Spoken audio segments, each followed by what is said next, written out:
Ivy League plagiarism story we've been following, we saw an apology. It was sincere, and it's one from which we can all learn something. It reads in part, quote, "There are 4 paragraphs in my 330-page PhD dissertation where I omitted quotation marks for certain work that I used. For each of the 4 paragraphs in question, I properly credited the origin source's authors with references at the end of each subject's paragraph and in the detailed bibliography end pages of the dissertation.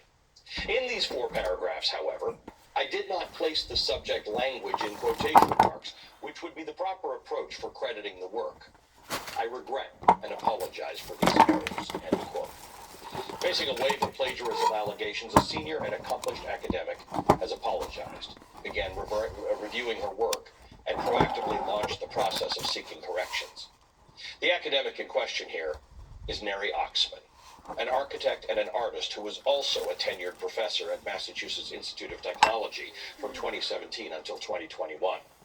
The apology came after the Business Insider magazine uncovered multiple sections of her 2010 dissertation where she lifted entire chunks of writing from other scholars without proper quotation or attribution. Now, I know what you're thinking. Who is Neri Oxman and why should I care? Well, what Neri Oxman did happens more often than you might think in academia, especially if the academic is using technical language. She has apologized, as she should have. She is fixing it, as she should. So what's the big deal? The big deal is that Neri Oxman isn't some obscure academic. She's the wife of Bill Ackman, the billionaire hedge fund manager and Harvard donor who just joined forces with anti-liberal crusader Chris Rufo to oust the Harvard president Claudine Gay over literally the exact same thing. Last month, when Harvard decided against removing Gay as president following Congresswoman Elise Stefanik's bad faith questions about anti-Semitism on campus, a coalition of mostly conservative men, helmed by Rufo and aided heavily by Ackman and his million followers on X, launched a public campaign against Gay. They reportedly accused her of plagiarism repeatedly. And like Oxman did, Gay asked her university to investigate her work, identified errors of a substantially similar type, then she apologized and sought corrections, and when they would not satisfy her detractors, including Bill Ackman, she resigned as president. But that is not enough for Rufo or Ackman. For some reason, Gay is different from Neri Oxman. In a post on X, Ackman did not question his wife's body of work. He immediately came to her defense, writing, quote, "Part of what makes Neri human is that she makes mistakes, owns them, and apologizes when appropriate," end quote. For Oxman, her apologies, her ownership of her mistakes, make her human. For Claudine Gay, the former black president of Harvard, such accommodation, such empathy are not available. Because also today, Rufo began questioning the data Gay used in her work, and Ackman, he repeated calls for Gay to be fired from Harvard altogether. This way of doing business still hasn't ended. This story is not over. Tonight, new information here. Business Insider is reporting what it says are more examples of plagiarism in Neri Oxman's work, including a passage of her dissertation that appears lifted directly from Wikipedia. So what's Bill Ackman's response tonight? He is saying, we're coming for you. We're coming for all of you. You know, it wouldn't surprise me if they was to do a really, really intense investigation. I don't forgot now who it was. It was some famous actress that was giving out oodles and gobs of money to this particular college so that her daughter would get good grades. You'll be surprised whenever times get hard, money gets tight. You'll be surprised what people would do that ordinarily would not have done if times was not hard. Now, some people does it just out of greed. Some people ain't satisfied in what they got, and they want more, more, more, more, more. And that's a motivation towards basically being crooked, being a scoundrel. But a lot of times, depending upon the circumstances, what's going on around them, how far in debt that they've already reached, and what has basically breached their security or to the point that they think that their security is going to be breached, they get to looking at more alternatives and how can I make up for some more money? Or how can I do this? Or how can I do that? In other words, people become illegitimate. And I've said this before and I'll say it again. I truly believe that President Putin and the oligarchs over there, basically just about the time whenever COVID was fixing to at least level out, may not have stopped, but it was at least trying to level out a little bit, they got to looking at the fact that now their checkbook was in the red. Their checkbook was in the red, and the only thing that they could think of is that America cheated them. America cheated them. And in certain ways, the church world did cheat not only Russia, but the whole world, because they never enforced that in which what the founder of the Windmill Ministries missions was promoting. They never supported it. They never promoted it. But the fact of the matter is, looking at the seriousness of what Russia has been involved in now for the past 2 years, it really doesn't make sense. Why would you want to go to war with a country that you claim that is one of your golden nuggets, that you're going in there to basically confiscate their ideals, their factories, their streets, their nice parks, their hospitals, their internal electric grids, etc., etc., etc. What good is it going to do for anybody to want to take over nothing but rubbish, nothing but total destruction, in blowing up those hospitals, blowing up those bridges, blowing up those roads, blowing up those parks, blowing up those schools? It doesn't make sense. Unless you're just a savage beast and you just want to bring destruction and horror into people's lives, because using the motive towards wanting to apprehend or take over that person's country and doing it in the form of turning everything into rubble, really and truly is contrary to the primary reason that you said that you was wanting to take the country over to begin with. It don't make sense. It really don't make sense. That's the reason why I've said before, and I'll say again, whenever all out and out war breaks out, usually both parties lose. And if they don't lose in one way, they will lose in other ways. In other words, if they don't lose in human casualties, they'll lose in maybe boycotts, or they'll lose as far as everybody shifting, no longer wanting to do anything with that particular person that sells that particular product, which once more, that's a boycott, and now they're left holding the bag and the bag's empty. There's all kinds of ways that you can put a strain on a country. And I'm trying to make a point of the reasoning in behind, the real reasoning in behind what President Putin has done to the Ukrainians.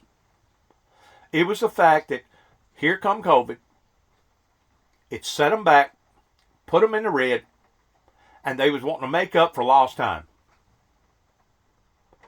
Now, the people over in Hamas, that's on a completely different wavelength. That's a completely different, evil, demonic source that just wants to bring terror and pain and misery into people's lives. They're not trying to necessarily take anything that the Jewish people has. They want to basically kill all the Jewish people. They want to eliminate the Jew, like that's going to solve their problem over there. If the truth be known, the Pakistanians have probably been raking in all the good times for the past few years off of the Jewish sector in some form or fashion. If not in water, in food. If not in food, education. If not in education, maybe in technology. If not in technology, other ways. And to think that Hamas has turned on them the way that Hamas turned on them towards just wanting to bring pure, mere evil, cruelty into people's lives, now you've reached a level of insanity which was basically on the same level of Hitler. Because they actually did not never even have a reason to want to go in and massacre about 1,500 people the first day that the war broke out over in the Holy Land. At least Putin, or at least that government over there, tried to use some sort of an excuse by saying, well, we got cheated. Well, guess what? Everybody got cheated. COVID cheated everybody. And a lot of people died because of it. But just because we fell backwards in our finances doesn't give us the right to want to go after one another and tear one another apart. Especially tearing the property, the ground, the merchandise, the real estate, everything else apart. Because I promise you, whenever they're bombing buildings, they're not just bombing buildings. They're killing everything around that building or inside that building. That includes cats, dogs, raccoons, squirrels, deer. I just imagine all the wildlife over there in Ukraine right now is probably freaked totally out. You probably would be lucky if you seen a bird flying over in that area because they know to stay away from all that chaos. Animals don't like big, loud noises. Animals don't like to see plumes of smoke and fire going up into the air. It frightens them. It's not normal. So there ain't no telling. When people get to looking at the casualties over in the Ukraine, well, what about all the other casualties pertaining to wildlife and vegetation pertaining to their forestry? I mean, if you add it up, it just goes on and on and on. So why in the world would you want to go in and invade and take over that country if there ain't nothing left but shambles? Everything's been torn to smithereens. So that in and of itself is ludicrous. That in and of itself is insanity. It's evil coming alive, standing up, just as the Bible talks about that in the last days evil will come down in great wrath. And whenever it says it comes down, that's basically spiritually speaking coming down. But whenever it gets down, then it enforces itself through humanity, and then humanity reacts the way that humanity acts and basically don't have no guilt whatsoever pertaining to the harm that they have just got through protruding it into people's lives. That's called evil. That's called wicked. Sadistic. You don't get no worse than that. That's just like somebody walking into a school here in America and killing 20 or 30 children. There's no excuse for it. You're not going in there to steal everybody's erasers or to gain access to that building towards being your own school teachers teaching children. You're not going in there for money towards holding people ransom. You're going in there primarily just to bring harm and hurt and death and destruction in people's lives. That, my friends, is evil. And right now, evil is marching. It's marching.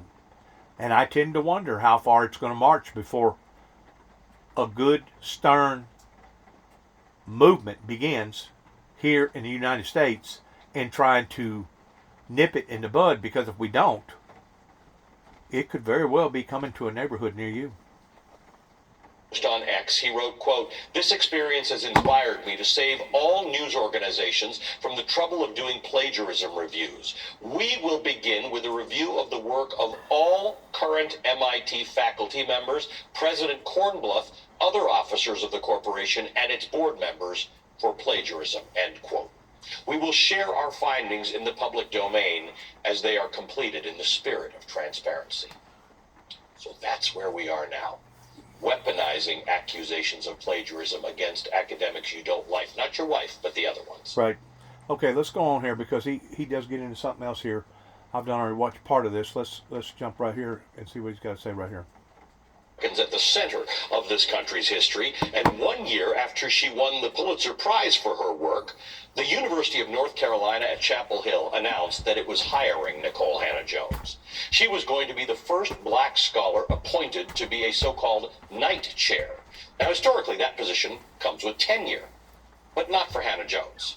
When right-wing opponents and a top donor at the university, the man that UNC's School of Journalism is named after, objected to Hannah-Jones's appointment, her tenure was blocked. It took mass protests for the university to decide to grant her tenure, but by that time, she had chosen instead to join the faculty of Howard University, one of the country's top historically black colleges and universities. This week, Hannah-Jones is reminding people of what happened to her, because it looks a lot like what happened to now former Harvard president Claudine Gay. Joining me now is Nikole Hannah-Jones, Pulitzer Prize-winning reporter at the New York Times Magazine, creator of the 1619 Project, and the Knight Chair in Race and Journalism at Howard University. As you point out, Nikole, we never meet on good occasions. But this one's important for people to understand because a lot of Americans have been hoodwinked. They think Claudine Gay is out because she said something anti-Semitic, which she didn't. They think Claudine Gay is out because she plagiarized. She had some inconsistencies in her citations, which she reviewed and asked for corrections to, and Harvard determined that that was not, that the proper steps were taken. She's out because they came for her. She's out because a very organized group of people, very similar to the people who came for you, came for her. Yes, absolutely. You know, let me just say, my heart is really with Dr. Gay.